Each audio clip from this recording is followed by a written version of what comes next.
हरियाणा की सियासत में बड़ा उलटफेर होने वाला है? क्या बीजेपी के 2 विधायक अब कम होने वाले हैं? क्या हरियाणा में फिर से वोटों की गिनती होगी? दरअसल उचाना और पलवल से जीतकर विधानसभा पहुंचे बीजेपी विधायकों की कुर्सी अब कोर्ट के कटघरे में है। कांग्रेस ने इन दोनों सीटों के चुनावी नतीजों को हाई कोर्ट में चुनौती देकर राजनीतिक पारा हाई कर दिया है। अब अगर फैसला पलटा तो सत्ता का गणित बिगड़ेगा और कांग्रेस को ऑक्सीजन मिलेगा। हालांकि कोर्ट का फैसला आना अभी इस पूरे मामले में बाकी है, लेकिन उससे पहले ही सूबे की राजनीति नए और रोचक मोड़ पे आ पहुंची है। नमस्कार, आपके साथ में प्रतिमा दत्ता। उचाना विधानसभा के अंदर क्या कुछ बड़ा होने वाला है? कांग्रेस के बृजेंद्र सिंह को कैंसिल हुए 215 वोटों का सहारा है, तो दूसरा पलवल के कांग्रेस के दिग्गज करण दलाल को अपनी याचिका पर पूरा भरोसा है। इन दोनों ही सीटों पर चल रहे विवाद को गहराई से समझने के लिए पहले आपको विधानसभा चुनाव के नतीजों को जानना बेहद जरूरी होगा। आपको याद होगा कि 5 अक्टूबर 2024 को हरियाणा विधानसभा का चुनाव हुआ और ठीक 3 दिन बाद यानी कि 8 अक्टूबर 2024 को नतीजे सामने आए। उस वक्त कांग्रेस की लहर का खूब हल्ला मचा, लेकिन जब नतीजे आए तो कांग्रेस अंधे मुंह गिर गई। प्रदेश की 90 सीटों वाली विधानसभा में 48 विधायक बीजेपी के जीत गए, 37 विधायक कांग्रेस के हाथ में आए। इनेलो 2 सीट जीत पाई और 3 निर्दलियों ने बाजी मारी और इसी नतीजे के बाद प्रदेश में बीजेपी की सरकार बन गई। चुनाव होने के बाद विपक्ष ने कई विधानसभा को टारगेट किया और हाई कोर्ट में चुनौती दी। कोर्ट में वो सभी याचिकाएं लंबित हैं, लेकिन जो इन दिनों सुर्खियों में आई हैं वो है उचाना और पलवल विधानसभा।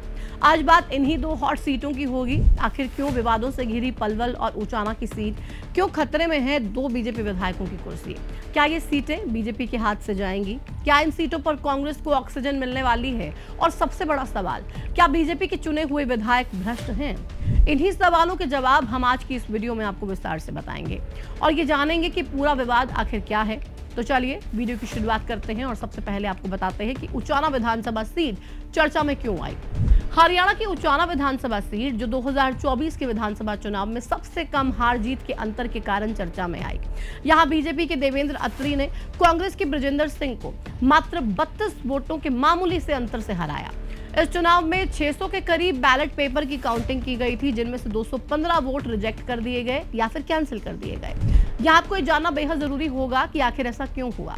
इन 215 वोटों में से लगभग 150 वोट इसलिए खारिज कर दिए गए क्योंकि पोस्टल बैलेट के लिफाफों पर लगे QR कोड को स्कैनर रीड नहीं कर पाया, यानी कि बंद लिफाफे ही कैंसिल कर दिए गए और बाकी के 65 वोट तकनीकी खामी के कारण वेस्ट हो गए।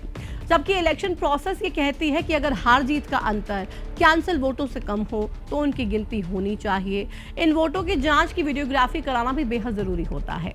इलेक्शन प्रोसेस की इसी चूक को आधार बनाकर कांग्रेस प्रत्याशी बृजेंद्र सिंह ने पंजाब हरियाणा हाई कोर्ट में चुनौती दी। उनका तर्क था कि रिजेक्टेड 215 पोस्टल बैलेट की रिकाउंटिंग और वेरिफिकेशन होनी चाहिए, क्योंकि हार का अंतर इन वोटों से कम मात्र 32 वोटों का था।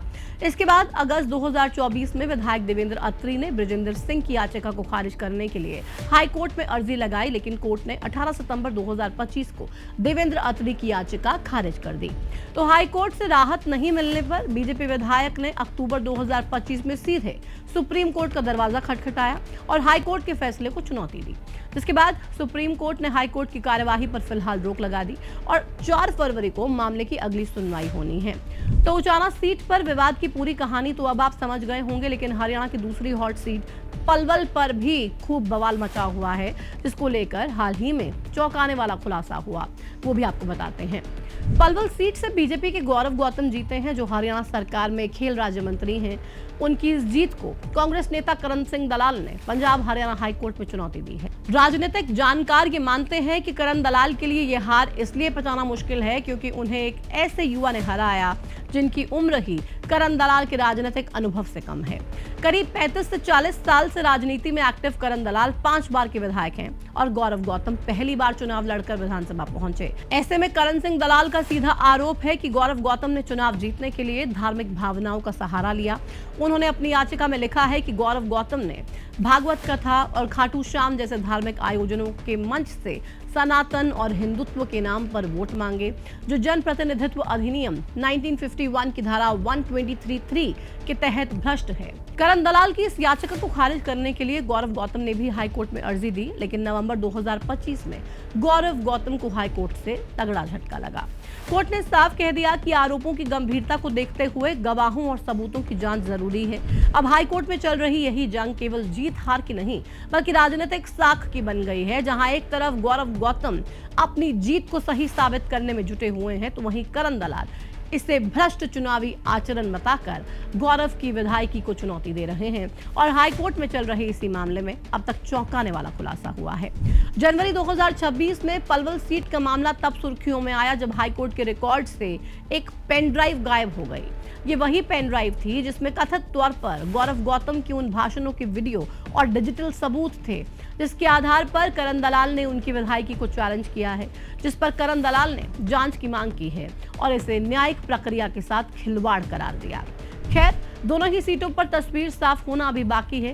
राजनीतिक जानकार ये मानते हैं कि उचाना में 215 वोटों की गिनती से पासा बदल सकता है, यानी कि जीते हुए बीजेपी के विधायक हार सकते हैं और हारे हुए कांग्रेस के विधायक जीत सकते हैं। दूसरी तरफ पलवल सीट पर कांग्रेस के दिग्गज करण सिंह दलाल की युवा नेता से हार को लोग पचा नहीं पा रहे हैं।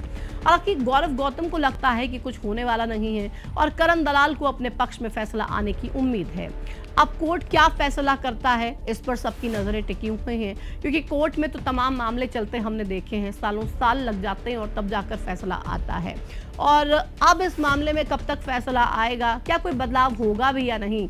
और जो लगातार कांग्रेस की सोचकर खुश हो रही है कि बीजेपी के 2 विधायक कम से कम हो जाएंगे और हमें मौका मिल जाएगा, वो मौका क्या कांग्रेस को भी मिल पाएगा या फिर यूं ही कांग्रेस दिन में सपने देख रही है और वो सपने हकीकत में तब्दील होने से रहे। आपको क्या लगता है, अपनी राय हमारे साथ जरूर साझा कीजिएगा। फिलहाल इस वीडियो में इतना ही। नमस्कार।